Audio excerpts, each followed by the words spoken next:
Let's carry on with our first speaker of this session. Charlotte Signahl is a professional speaker who uses humor, love, and facts to give audiences inspiration and courage. This so that they can realize that responsibility and opportunities for solutions are available to all of us.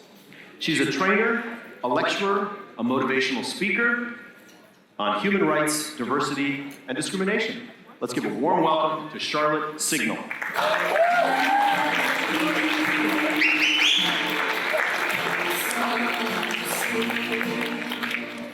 Hello?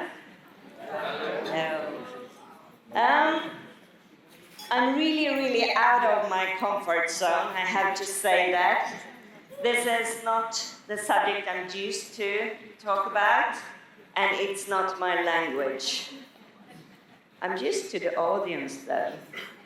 I've spoken to a lot of speakers. I'm so impressed by all of you. It's quite a big difference from home in Sweden. We are a tiny little group, and you are a huge group in this association. But the out of comfort zone maybe fits my subject. I've been talking about power structures, diversity questions, gender bias for 20 years. And quite often when I enter a room, they know now she's coming, the angry feminist from Sweden. And you could say it's not always standing applause afterwards either, because usually my message is not what the leaders of the big companies want to hear. Or I've been lecturing a lot in the, I don't know the English word for it, but like the university for militaries. I don't know the proper word. But I've been there quite much in Sweden, and they are not looking forward to meet me, I promise you. I will give you 5 tricks I have when the situation in the room is awkward. You have had a lot of tricks from how to motivate, how to inspire. This is not really that kind of speech. I'll give you my 5 tricks. Sometimes I think having a speech is like making love. You know, you have to connect. And you have to connect to the context, and to the content, to the context and to the person you're with. You have all, or I guess some of you, have met a lover that is not really, they more want to perform than connect. And you are not very impressed by those, are you? Maybe this metaphor ends there, because holding a lecture, doing a speech, being a speaker, you want people to talk about you and your reputation, and maybe that's not the same with making love, I don't know. It ends there, I guess. But I also feel a little ashamed. I will not say anything new to you. I think they are just reminders, but I found out when people are stressed, they tend to forget about what is common sense when you hold a speech. And I think there are 2 kinds of awkward situations. One is the one I usually call the elephant in the room. Everybody knows about it, but we don't talk about it. And the other one is the not very nice and total surprise. 2 different kinds of awkward situations. And I also think quite much that change, we're talking about the future, change is the only constant thing, and change is uncomfortable. So we have to really like to be uncomfortable sometimes, or at least we have to handle it. I'll tell you a short story. I call it the farmer story. I tell it quite often, but it's a little better today, I think. I was very young. I was a political person talking about gender questions. I had this big pink hair, I think. And I was invited to talk in the countrymen's political party in Sweden. I didn't really know how they had planned this, so I just said, okay, I'm coming. I came there, and their leader, she had just had a fantastic idea, she said. And she took all the women, there are not very many women in the farmers' political party in Sweden, I promise you, but she put them in one room, and then she found out, wow, what do I do with all the men? So she put them in another room, and then she said, please, Charlotte, could you give them 2-hour feminist speech? And I was young, so I just said yes. How hard could it be? You know. And I had to explain this. In Sweden, you know, people don't talk very much. And farmers talk even less. And this was the north of Sweden, and they don't talk at all. They just do sounds like... They do. So I had this. You can see that, can't you? Very big countryman, very conservative, sitting in the room. I did my best. I really did my best. And there was one little tiny guy in the back. He was the only one who was laughing, and he was laughing so much.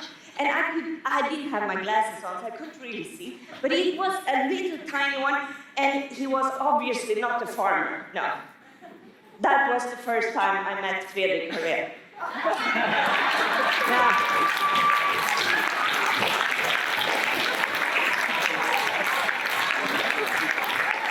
Yeah. And we become friends, actually. I think I have a little thing over here. Next, it says. Yeah, I learned something from that day. Always tell the obvious.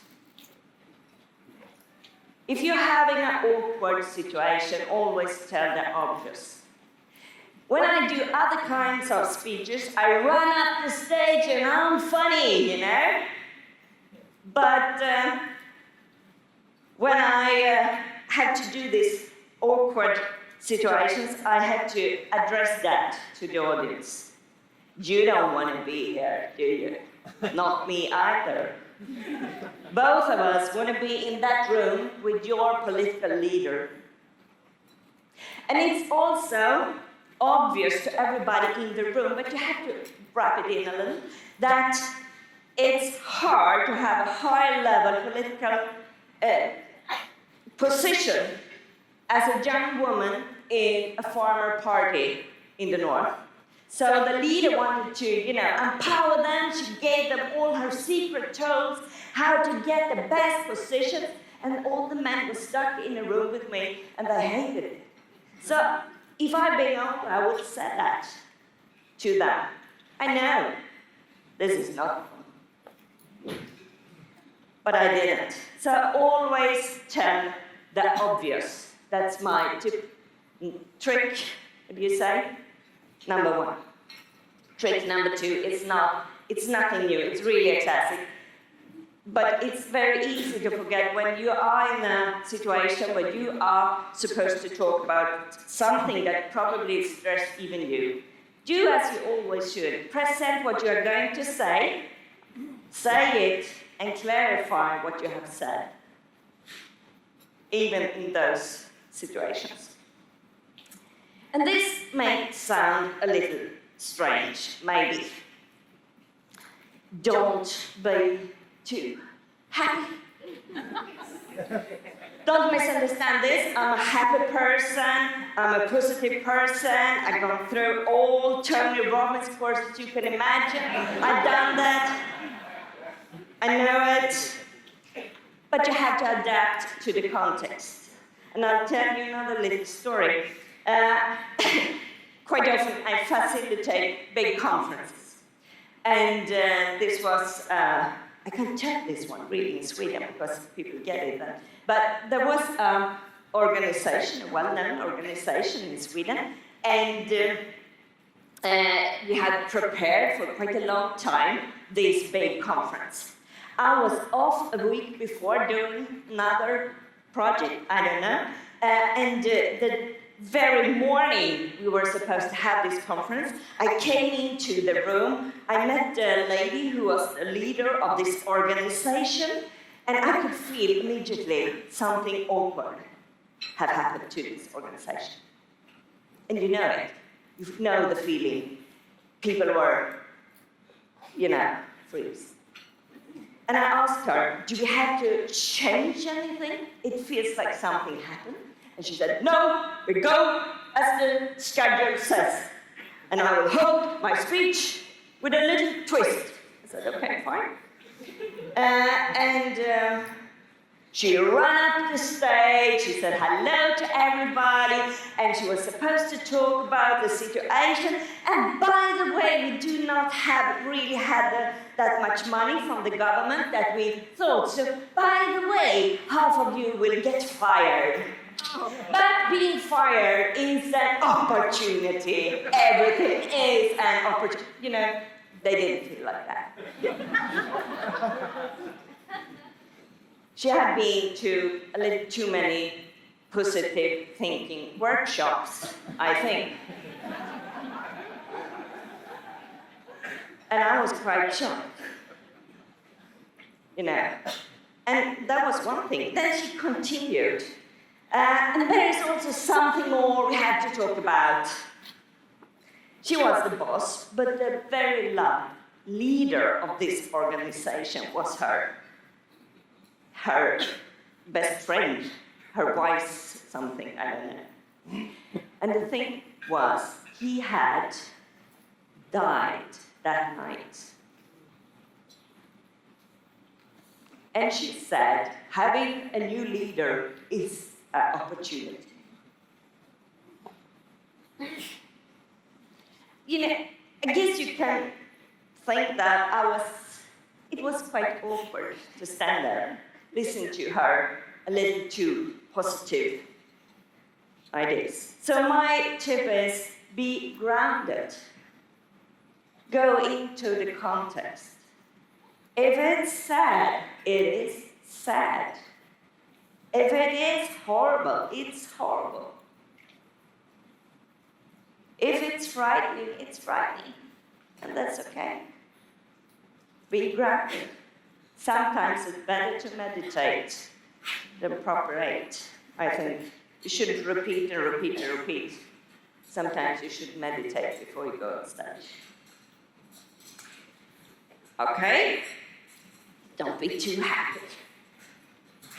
Trick number 4. This is not very, I don't know, it's not very strange maybe. I found out that a lot of speakers talk about how they get motivated.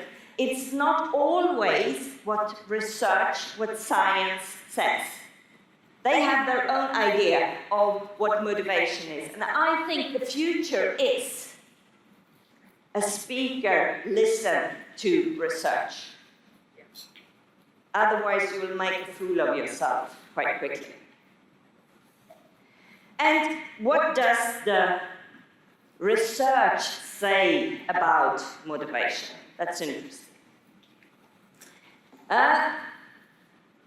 To be motivated, your basic needs have to be fulfilled. Your physical needs, they are security, food and water, sleep, rest, recovery. There are also sex, but I didn't dare to write that down because I thought you were shy, but I understand you're not. So, and you have psychological needs, competence, autonomy, relatedness. Edward Deci, he's one of my biggest idols. He's a very poor speaker, actually, but he is a very good researcher.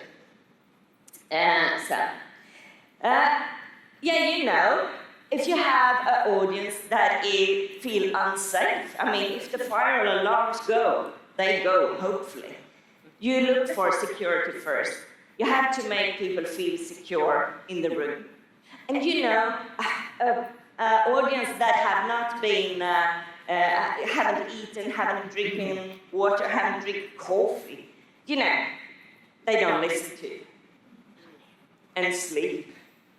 A tired audience is not a very good audience. So if you have a very awkward message, make sure they have the basics.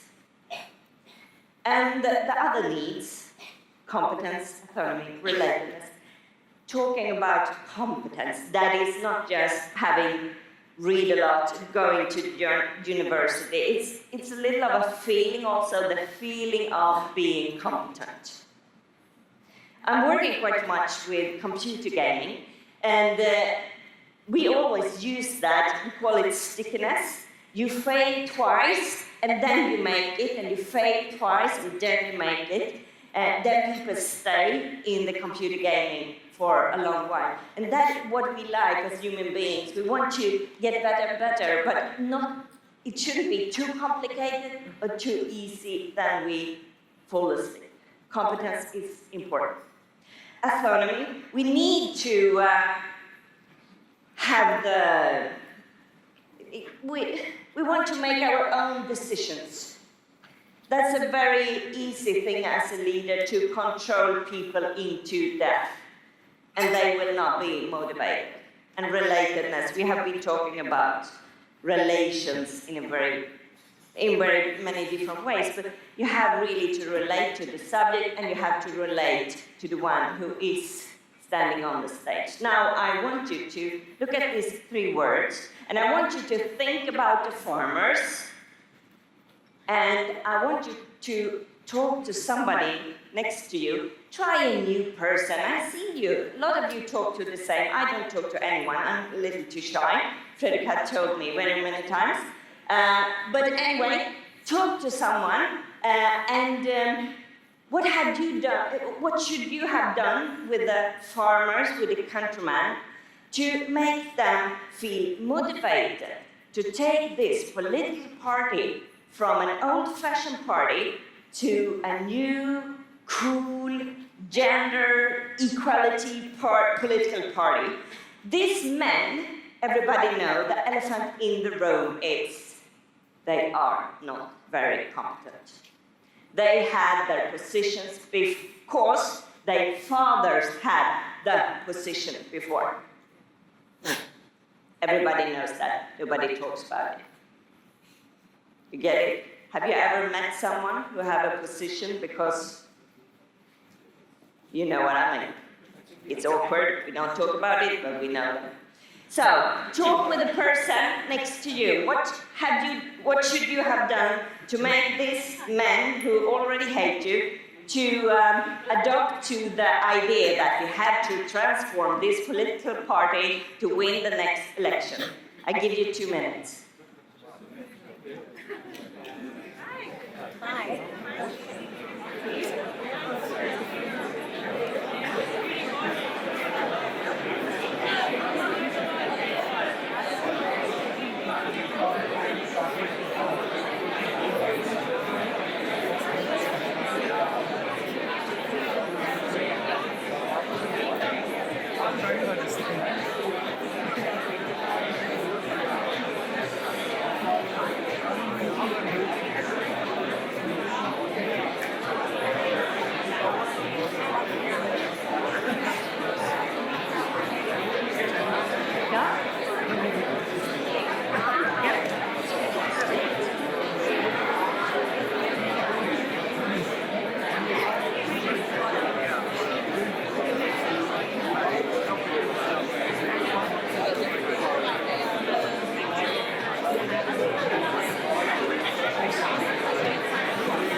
okay.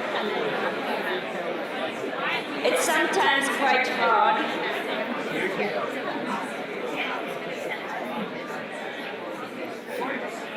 Okay. It's sometimes quite hard to make people give up their positions. You know, I'm a little tired of, I have to be honest, empowering women projects. You know why? It's nothing wrong with women.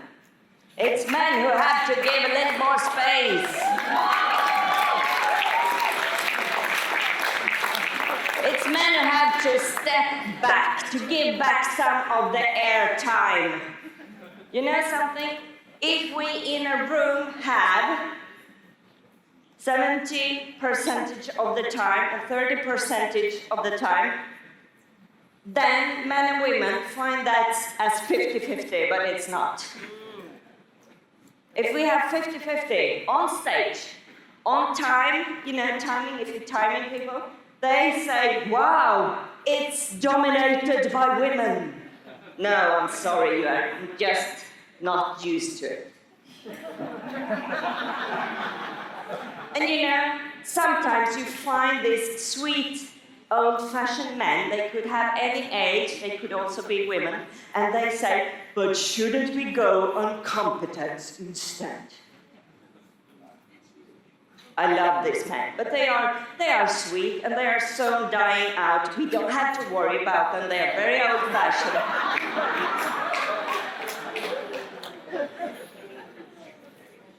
Yes, we go on competence. That's why it should be 50-50. I'll give you another little example, maybe. Have you ever heard about mansplaining? Some have not. Explaining without regard to the fact that the explainee knows more than the explainer, often done by a man to a woman. It could be, of course, a man to a man, a woman to a woman, you know. But quite often it's an old man to a little younger woman, and she just wants to give you some advices. I promise you, I have had quite many advices this conference, how to make a speech. I'm grateful for that. But you could ask first. Once I was facilitating a conference about gender question, and there were a man. We had a lot of experts, and he is a very well-known expert in communication in Sweden, and he was supposed to talk about gender-based, gender-equal communication. And I invited him up on the stage, and I was just putting a little question. I said, could you talk a little about mansplaining? Isn't that interesting? And you know what this man did? He started to explain to me on stage what mansplaining is. For a very long time. And I saw the audience, you know, they didn't know what to do. But I know he's quite quick thinking. So after a while, I interrupted and said, thank you for that fantastic, show of, give him an applause, and he get it. Oh my God, I did it. He will never ever do it again. He tells me every time we meet in different conferences. It's shameful. But it was a good example. You can tell a better one. So, mansplaining, that is maybe something we don't need.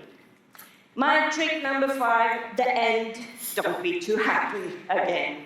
If you have had a room with a lot of high-level leaders who are asked to leave their position to another person, they are a little insecure. Be respectful. Love them. Because it's not easy to give away power. This is my summary. Tell the obvious. Don't be too happy. Deliver the content. And use motivation research. Live with respect. And I just want to say thank you for listening, and I hope I'll see you again.